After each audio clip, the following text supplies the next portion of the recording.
In 1979, something remarkable happened in Nigeria, something the entire African continent was watching closely.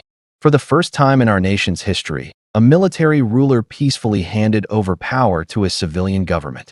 No coups, no bloodshed, just a bold step toward democracy. But how did a soldier known for his strict discipline become the man who gave Nigeria its first real taste of civilian rule? Let's take a journey back in time. Nigeria had gone through years of turbulence, military coups, ethnic tensions, and even a brutal civil war. By 1975, the country was under the firm control of General Murtala Mohammed, a leader loved by many for his courage and vision.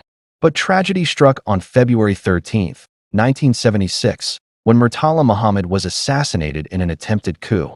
His deputy, Lieutenant General Olusegun Obasanjo, suddenly found himself taking the reins of power, not by ambition, but by circumstance. And at that moment, the fate of Nigeria rested on his shoulders.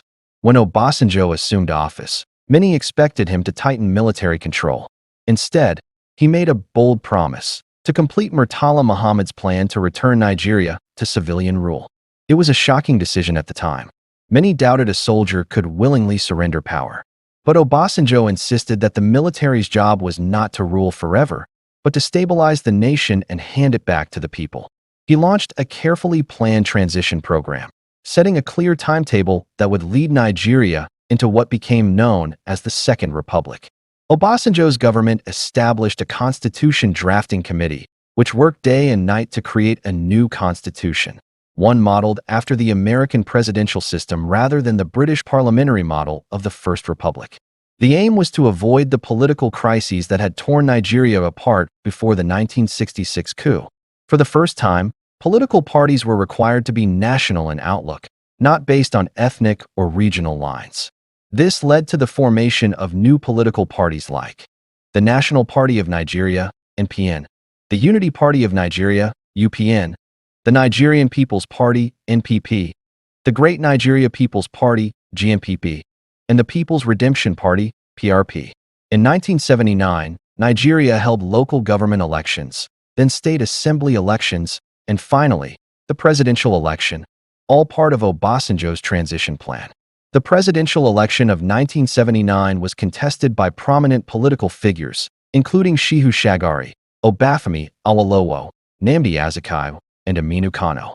After a tense and closely watched election, Alhaji Shehu Shagari of the NPN was declared the winner. True to his word, on October 1, 1979, General Olusegun Obasanjo stood before the nation at Tafawa Balewa Square, Lagos, and handed over power to President Shehu Shagari. It was a moment of pride, not just for Nigeria, but for the entire continent. For once, Africa saw a military ruler willingly step aside without pressure, without rebellion, without violence. Obasanjo's handover in 1979 marked a new chapter in Nigerian democracy. Although the Second Republic would later face challenges, the act itself became a historic symbol of political maturity and integrity. Many historians believe that this decision shaped how Nigerians viewed Obasanjo, not just as a soldier, but as a statesman. Years later, in 1999, destiny would bring him back, this time as a democratically elected president, to once again steer Nigeria's future.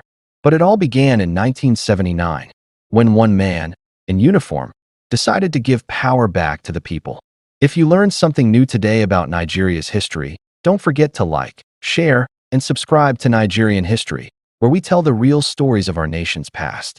Because to understand where we're going, we must first understand where we've been.